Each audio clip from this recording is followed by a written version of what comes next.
If you remember all those pictures of Tonopah back in the day, they always had one head frame that was listing to the side, kind of like the Leaning Tower of Pisa. And of course, a lot of people were worried this darn thing was going to fall over because the foundations and the base of this was rotting away. Well, what did they do? Well, they did what everybody should do that owns one of these, is they repaired it. They had a crane come in and they pulled the whole thing up off the foundation. They cut the bottoms off, re-poured a new slab with new foundations, re-collared the shaft, and put the whole thing back together. Isn't that amazing? And this is the original safety cage that would go up and down that compartment. Now, like I said, they already went ahead and re-collared it, and then they put a concrete slab around it to protect it, which I think is fantastic. And of course, a lot of the timber's been removed, but the main head frame is still here, and of course, so is the hoisting works. This head frame operated between 1905 to 1948. It's on the very southern end of the claim. This is the last one to pull silver ore up before they shut it down. This is where they would dump all the ore, the good stuff, and then you can see they had a double-decker trestle. And they would dump it in, and they'd have to actually hand sort. See that trestle? Can you imagine pushing an ore cart up there? So they go in there and they'd sort by hand. And then it would fall down into an ore bin, and there'd be two chutes down there, and then a big old train would come on by, like I showed you, had the hopper cars, and they would dump, fill them up, and take them off to the smelter. Now I'm gonna leave a link down below so you can click on it and make a donation to the park here. It could be $1, $5, $10, anything will help, and that way you can help keep history alive. If you ever looked at the old books from Stanley Parr that says Exploring Nevada's Ghost Towns and Mining Camps, this is the head frame on the front of that book. Not only did it pull out $38 million worth of silver back in 1900, but this is the escape shaft that they used when they had a fire back in 1911 down below in the Belmont shaft. Unfortunately, 17 men lost their lives, rest in peace. And look at the size of those timbers. They're huge. I mean, those are one-piece timbers. They had to ship that in on rail line. It was painted red originally, the whole thing was. It's a 3-compartment shaft.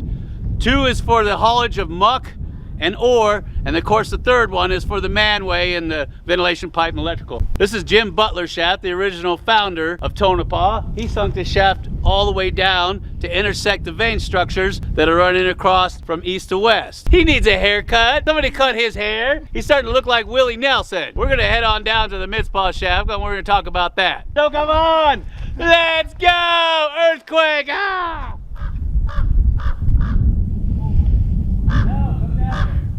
This is an Ingersoll Rand compressor. It's a 2-cylinder, and for mines of this size, this is usually what they'll use. You can generate a lot more CFM with one of these things. Imagine when that thing was running, and look at this. This is the flat cable I was telling you about. See that? It's obviously not being used right now. Only about maybe a little over a 1/4 inch thick and about 4 inches wide, but it's super, super strong. Up here on the top is where the operator would sit. Of course, there's the controls for your brakes. And that right there is a speed controller. You'll see those a lot on tram cars and things like this, but this is a lot larger. Now you can see this isn't like a traditional drum. You got the flat cable stored on these narrow, tiny drums, and you got a Westinghouse motor over there that generates the electricity to hoist this. On this model, they could either work them in tandem or work them separately. That was the interesting thing. They had a release in the middle that connected the two. And then of course you have your brake levers there, and then your variable speed controller over there. Look at the size of these breakers. Woo-wee! Chung, chung, chung, chung, chung. Breaker, breaker, one night. Breaker, breaker. I got myself a convoy, rubber ducky. Now, you always have extra on hand, always. So, what? You got yourself another Westinghouse motor. And you're thinking, Jeff, now how the heck do they lift that up? That thing is too heavy.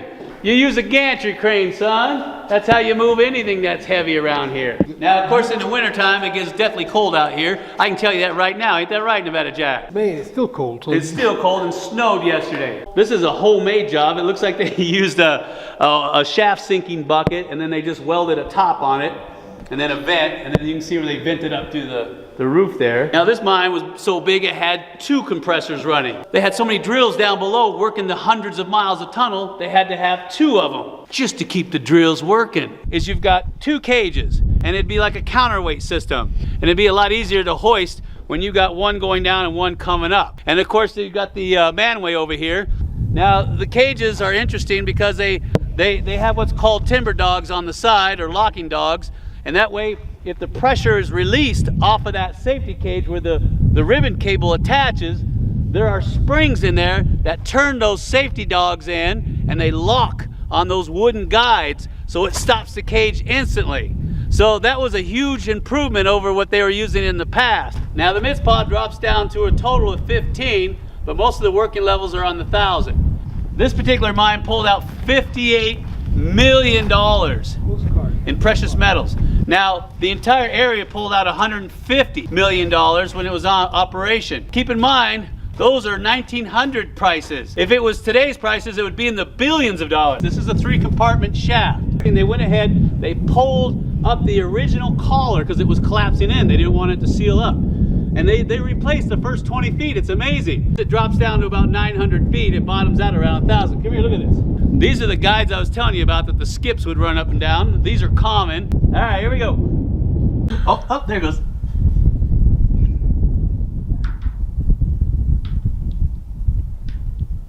Still going. Still going.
We're out here at the Florence mine, and I got who?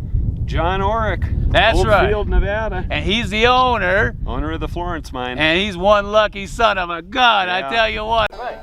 That was on Main Street. Okay. But Columbia was pretty well one of the most important. That Slim Jim on it, yeah. Now you know where Slim's been getting his gold. That's right. He has that little fraction right there. Right Matter there. of fact, it's about as skinny as he is. Now this is running in the 70s, right? 1970s? The last time it ran was 1972. And that's the year Martin Duffy died. So Ruth used to run this, you know, for Martin because he was getting real heavy arthritis in his back and legs. Okay. So he couldn't use the manway, you know, the part of the mine that you're going to go down into today. Right. It was hard for him to get back up, so he taught Ruth how to run this. Pull him up the... And Ruth was she was 4'9". Wow. She was very short. In Goldfield, well, the Mohawk also was nice because it had the tongue and groove bead. Yeah, they did a wonderful job on the construction. Yeah. Yeah, if you could get this up and running, just enough to run the cage up and down. Instead of saying California Cap Company on the tops, they were flat. Yeah. And $1 was truly $1. 100 pennies. Yeah, Instead exactly. of 7 cents. Gold is at $20 an ounce. Yeah. Now I think we're selling and start picking up some We more have, nuggets, trust me, we got mines all over the... They're executives Okay. of having a hard rock operation. Throw switches, yeah, like you see in the movies Frankenstein. Oh, yeah. And those would spark, you know, when you open them. Yeah. Well, look at the size of the cables on the main. Holy cow. Yeah, it's Yeah. keep it between the wind and the elements. Where's the forge at? I know it's in here. Ooh, look at that. Oh, feel that? Yeah, it's even to this day that is just. Look at that. Man, that flows real good. Almost like you were using it yesterday. Yeah.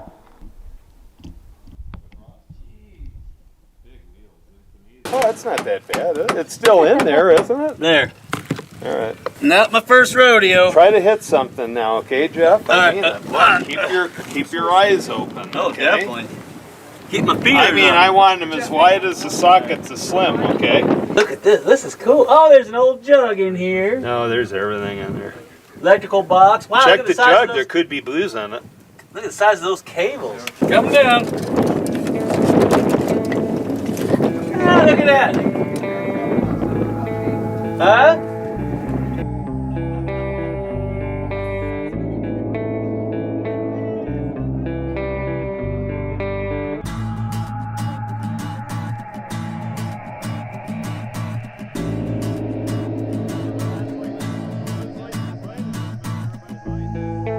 Hey, Jeff.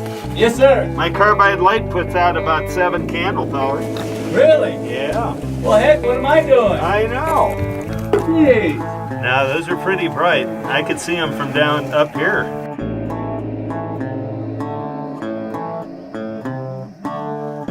Find some gold. Yeah. I can smell the sulfur already. There you go, baby. That's what I want to hear. Yeah.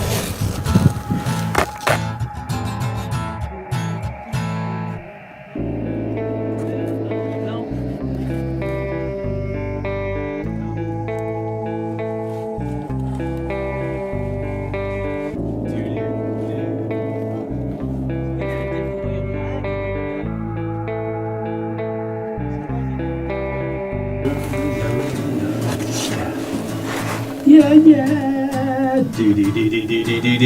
Yeah.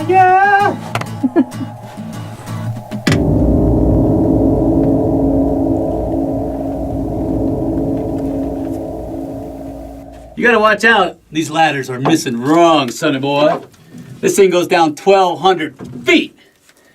And then we're gonna find out what's down there. Oh, I'm getting rocks in my eyes. I hate that. All right. Come on down, sonny boy. Let's see what we got.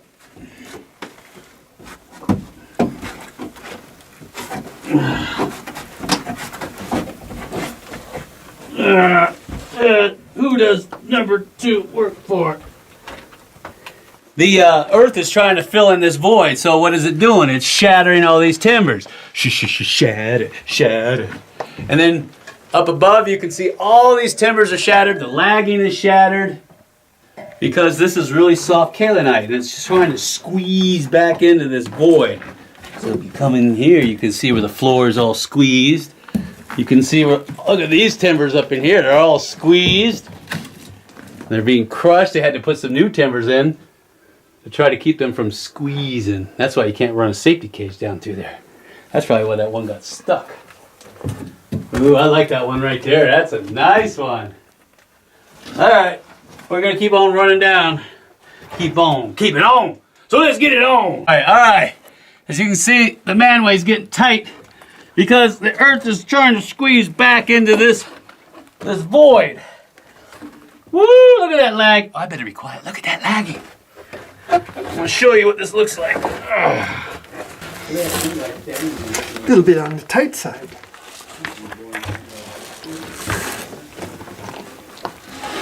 Here we go.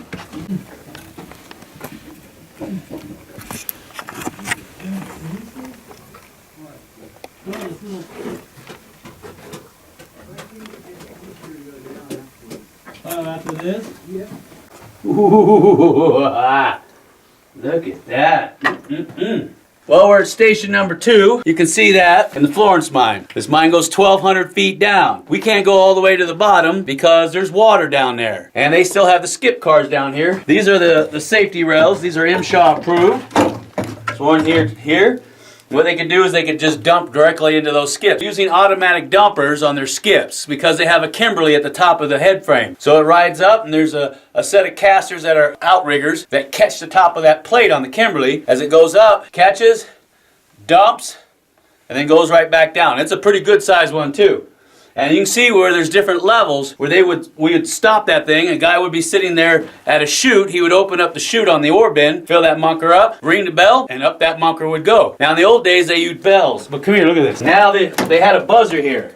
So when they wanted to ring it, they would buzz it. Bzz, bzz, bzz, bzz. They went to electrical. And you can see they had lights here. There's a light there. Insulators up there for the lights. You got an air pipe and a water pipe here. It runs all the way down to the very lower levels. You can see the rock here has been altered. This is andesite that has been altered through hydrothermal fluid because we're on the edge of a collapsed caldera here. And that's where all the gold deposits were. Well, the really good gold deposits were down about 200-300 feet, and they're in all this nasty kaolinite. And kaolinite's nothing more than leached feldspar in a high sulfidation zone. Highly acidic waters leach it all out. It's a high bonanza deposit, but there's a lot of alunite here. Well, as you get down further, the pressure of all that kaolinite squeezing into the main shaft and all the drifts, and you'll see that. The timbers are fractured horribly, and it's really soft down there, and it's all crystallized. But I'm gonna show you what that looks like.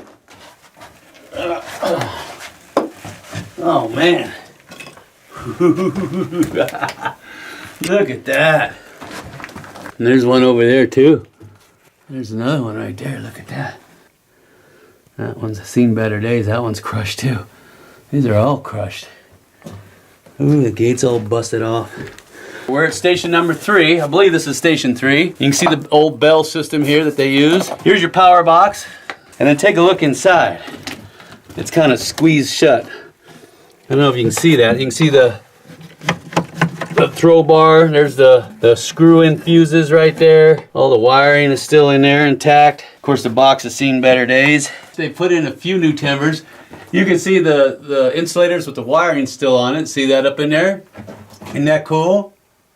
So this means it's a major station. There was a light bulb socket right there. You can see where they put these timbers in here and here to help support this so it won't collapse in. And then later they put that one in right there because that one was trying to bow in. But before they wouldn't have that there. And you can see where the floor is bowed up too from all the pressure. And that skip car is right there. Here's the cable.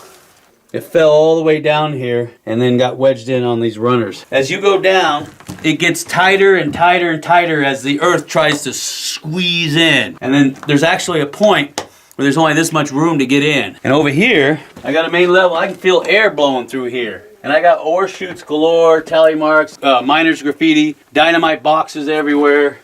See that? That timber's seen better days. Look at that, it looks like telephone poles. You got track in there too. And it heads on back. Everything's soft and brittle. See all that yellow in there? There's just huge amounts of sulfur smell in the air. But like I told you, we're on the outer fracturing of a collapsed caldera. A Prince Albert in a can. Like I said, as we get deeper, get into that soft kaolinite. Look at that. Yeah, look at this monker. It looks like a teepee. Well, as long as it's like that, it should hold. I think there's just a little bit of weight on this timber, not much. Oh, it looks like this was an ore chute. It failed. Oh, you can feel fresh air blowing through there. All right, I think we're gonna go in there and take a look, see where it goes. Gives you a lot so they can grow. All right, here's a couple of chutes that would feed this guy. Now this is the skip that I was telling you about that's wedged. See that? And see, he's got these little runners on the side, right there. And what they would do is, as it goes up, they would catch on those top plates on the very top of the head frame, which is called a Kimberley. And this skip would automatically dump. But as you can see, he's wedged in pretty dang tight. Wow, look at that. You can see where that's just Mother Nature's trying to squeeze back in. I got a rung missing in the ladder, so I gotta take it. Well, they're done with you. Huh? Well, they're done with you. It goes back ways, but they're just filled in back there. If you want to go check that out real quick. Yeah. Need a little bit of help. Oh, I'll make it out. It's just this out of the way. 78? 1939? 1937.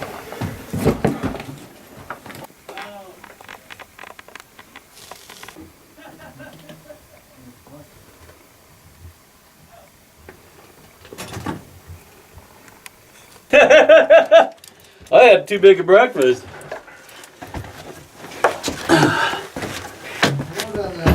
Hello down there, sonny boy. Above you. Huh? Above you. You're above me. How'd you get way up there? You guys, you need to fix this. I hate this thing. So do I. I grab it, it's like a piece of wet noodle.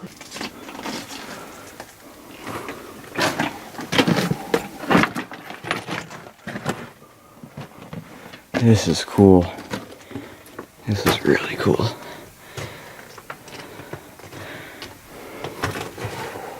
Quite a bit of pressure. Knees. Oh, that's really cool up there. Look at something you see at Disneyland.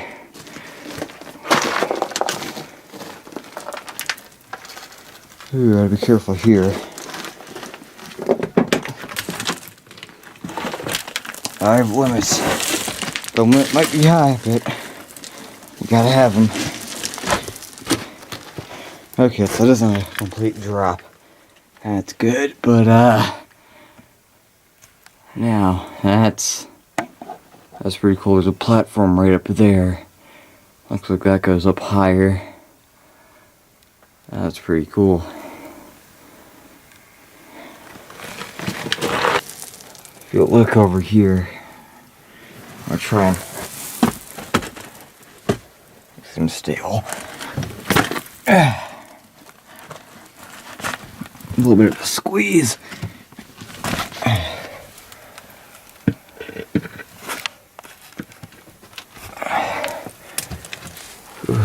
Okay.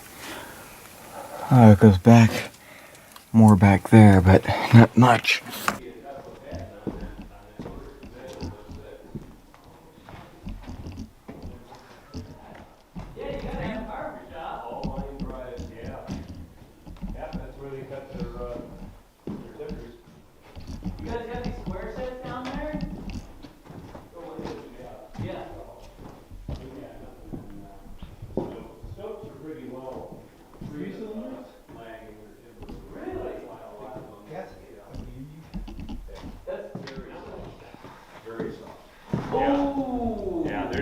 Timbering down there is. That's kind of spooky. Oh, it is.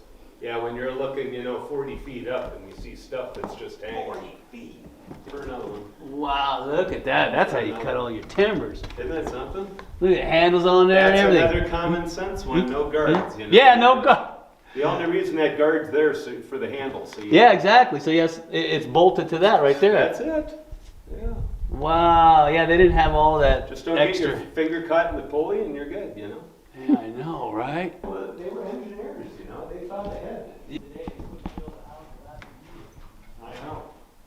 Exactly.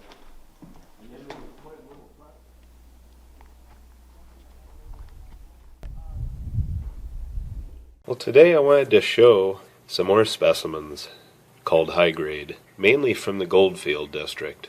A lot of these specimens were found underground in backfills in the mines, which was waste piles.